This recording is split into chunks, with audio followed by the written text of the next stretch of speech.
সকলকে হ্যাপি হোলির অগ্রিম শুভেচ্ছা। তোমরা এই ভিডিওটা 14 তারিখে দেখতে পারো। শুভ সকাল বন্ধুরা।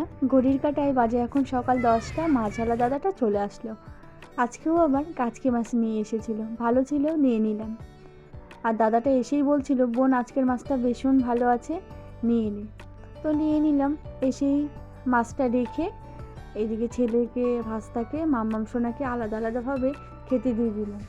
খাবে তো না, কিন্তু দিতে হবে প্লেটে মাম্মাম সোনাকে। ওই দেখো মাম্মাম সোনাকে দিয়ে দিয়েছি, ওই একটু একটু করে সব মুখে নেবে, আবার সব যেমন তেমনই কিন্তু রেখে চলে যাবে। হ্যাঁ হ্যাঁ, দেই দেই দেই, একটা দেই, একটা একটা, হ্যাঁ একটা।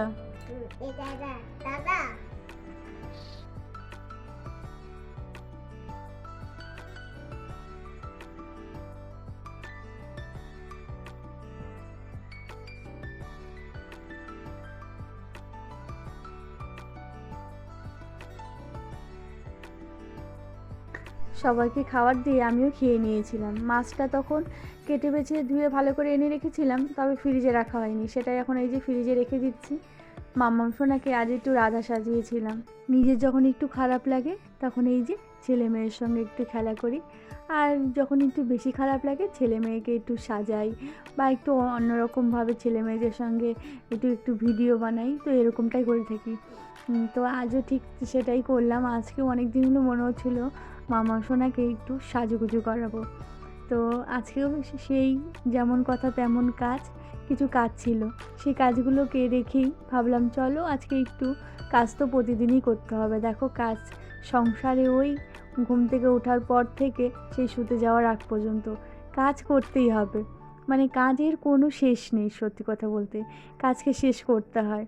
তো ভাবলাম আজকেও প্রতিদিন তো কাজ তো করতেই হবে, আজকে কাজ একটু পরে করি, আর একটু মেয়ের সঙ্গে একটু সময়টা একটু বেশি কাটানো যাক। তো ওগুলো ওই যে মেয়ের সঙ্গে সময় কাটাতে গিয়ে কাজটা পিছিয়ে গেল। কাজের তো করতেই হবে, মানে কি বলবো, এক জায়গায় যেতে হলেও এখন এত, মানে দুজন মানুষ, সবাই বলে তারা দুজন মানুষ, এত কিসের কাজ তাদের। তো যাই হোক, আমিও ভাবি দুজন মানুষ আমাদের এত কিসের কাজ। তবে যাই হোক, দুজন, আমার মনে হয় দুজন আর যদি 3-4 জন থাকে, কাজ তো সংসারের কাজ একই হয়। দুজন থাকলেও তোমাকে রান্না করতে হবে, পরিমাণটা একটু কম হয়, তবে রান্না বান্না সেই 2জন থাকলেও করতে হবে, 3জন থাকলেও করতে হবে, 4জন থাকলেও করতে হবে, সেই একই। কিন্তু শুধু ওই মাছটা বেশি দিতে হবে আর একটু ঝোলটা বেশি, তাছাড়া সময়টা কিন্তু ওই একই একটু লাগবে। আর মেজে এগুলো সমস্ত জামাকাপড় কাচাকাচি করে নিলাম, বাসন মেজে নিলাম, এবার উঠোনটাও ঝাড়ু দিয়ে নিচ্ছি। কত পাতা পড়েছে দেখতে পাচ্ছ। রাতে ওই বৃষ্টি হয়েছে, হাওয়া চালিয়েছিল, সমস্ত পেয়ারার পাতাগুলো মনে সব পড়েই গেছে। তো প্রতিদিনই এরকমটাই কিন্তু পাতা হয়, আর এখানে এক ঢিপ আবার হয়ে গেছে। ভেবেছিলাম পাতাগুলো জ্বালিয়ে দেবো, তবে এই যে বৃষ্টিতে পাতাগুলো সব আবার ভিজে গেল। আবার পাতাগুলো শুকালে একদিন জ্বালিয়ে দিতে হবে, আর তা না হলে রিং বলে করে নিয়ে গিয়ে ওই বাইরে ফেলে দিতে হবে। তো ফেলে দিলে বেশি খাটুনি হয় দেখে পাতাগুলো জ্বালিয়ে দেওয়া হয়। আর এই সমস্ত ছাইগুলো ওই যে নারকেল গাছটা দেখতে পাচ্ছ, ওই নারকেল গাছের ওখানে রেখে দেওয়া হয়। খড়িগুলো সব ভিজে গেল সেদিনের বৃষ্টিতে। এদিকে ঘরে চলে আসলাম, বাইরের কাজ শেষ হয়ে গেছে আর সন্ধ্যাও হয়ে গেছে। আর মা এখানে টিভিতে গান চালিয়ে দিয়ে আমি কিছু কাজ ছিল সেগুলোকে করছিলাম। আর এই টেবিলের চিরুনি ক্রিম এগুলো সব এলোমেলো হয়েছিল, সেগুলোকেই গোছালাম। আর মাম্মাম সোনার পছন্দের গান দিয়েছে, আর দেখো মাম্মাম সোনার কি নাচ। চুনেরি চুনেরি যে গানটা আছে সেই গানটাই দিয়েছে। তো সেই গানেই মাম্মাম সোনা ভীষণ পছন্দ করে, নাচটাও আর গানটাও দুটোই খুব পছন্দ করে, সেই গানেই নাচ করছে। তো দেখে দেখে চেষ্টা করছে, দেখতে পাচ্ছ যেমনটা করছে, হচ্ছে না, তবে যাই হোক চেষ্টা করছে। আর নাচতেও ভীষণ ভালোবাসে। বাচ্চাদের যতটা সময় আমি পাই বাচ্চাদের নিয়ে সব সময় মেতে থাকার চেষ্টা করি।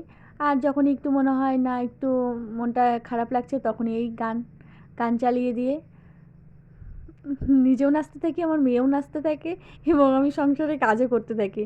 তো এইভাবেই আমার এক একটা দিন কেটে যায়।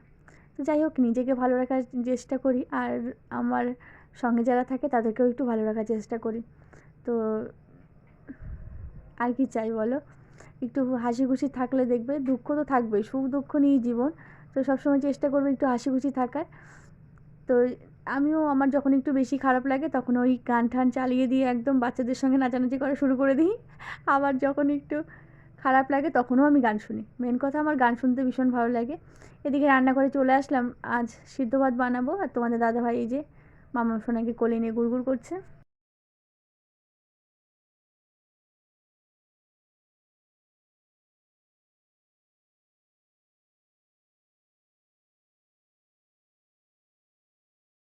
দেরি না করে রান্নাঘরে চলে আসলাম, প্রেশারে ভাত করে নেব। তোমাদের দাদাভাই বলছিল রুটি খাবে, তো আমি বললাম রাতে কাল যেহেতু লুচি খেয়েছিলাম আজ আর রুটি খেতে একদমই ইচ্ছে করছে না। ও আমি বললাম রুটির থেকে সিদ্ধ ভাত খাই চলো। এদিকে তো মাছও আছে, মাছ ভেজে নিলে আর ছেলের জন্য কয়েকটা আলু ভেজে দিলেই হয়ে যাবে, কোনো ঝামেলা নেই। যে প্রেশার কুকারটা নিয়ে চালটা ভালো করে ধুয়ে আলুটাও ভালো করে ধুয়ে নিচ্ছি। আর আলুগুলো কাটা বেশি ছোট হয়ে গেল, তো আমি ভুলেই গেছিলাম আমি প্রেশারে সিদ্ধ করব। তো দেখো যাই হোক, এদিকে কথা বলছিলাম তোমাদের দাদাভাইয়ের সঙ্গে ভুলে গেছি। এদিকে ভাত বসিয়ে দিলাম আর ছেলে এই যে ওয়াটারপ্রুফ বলগুলো দেখাচ্ছে, সাদাগুলো দেখা যায়। এই যে সরাসরি ওয়াটারগুলো বল। উড়ি উড়ি বাবা বলে কি দারুণ। যে ঘরে বরমশাই কাজ করছিল, আমি কী কাজ করছিল এসে আবার একটু দেখে গেলাম, কারণ ও লাইনের কাজ করলে আমার ভীষণ ভয় লাগে। তো বারবার করে আমি বলবো পায়ের নিচে কিছু দিয়ে নাও। তো আমি আবার ঘরে এসে বারবার বলে যাচ্ছিলাম। এদিকে আবার চলে আসলাম রান্নাঘরে, আলুটা বসিয়ে দিয়েছিলাম, আলুটা বানিয়ে এদিকে আলু ভাজাটা ওই কড়াইতে ওই উনানটাই নিয়ে নিলাম। এপাশে আবার ভাবলাম দুধটা বসিয়ে দিই, ছেলের খিদে পেয়ে গেছে, ওই 8:30 থেকে 9টার মধ্যে ছেলেকে খেতে দিতে হবে।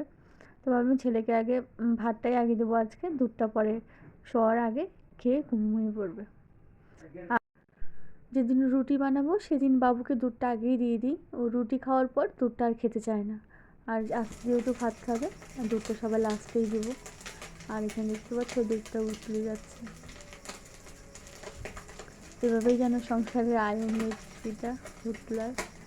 আজকের ভিডিওটা আর বেশি বড় করব না। ভিডিওটা যদি তোমাদের ভালো লেগে থাকে তাহলে লাইক আর সাবস্ক্রাইব করে আমার পাশে থেকো। রাতে যতই তাড়াতাড়ি করি না কেন কাজ যেন হতেই চায় না। এদিকে আমি তোমাদের দাদাভাইয়ের দুজনের খাবার বেড়ে নিলাম, তোমাদের দাদাভাইকে দিয়ে এবার আমি বসে পড়বো। তো আজ চলো এখানেই বিদায় নিচ্ছি।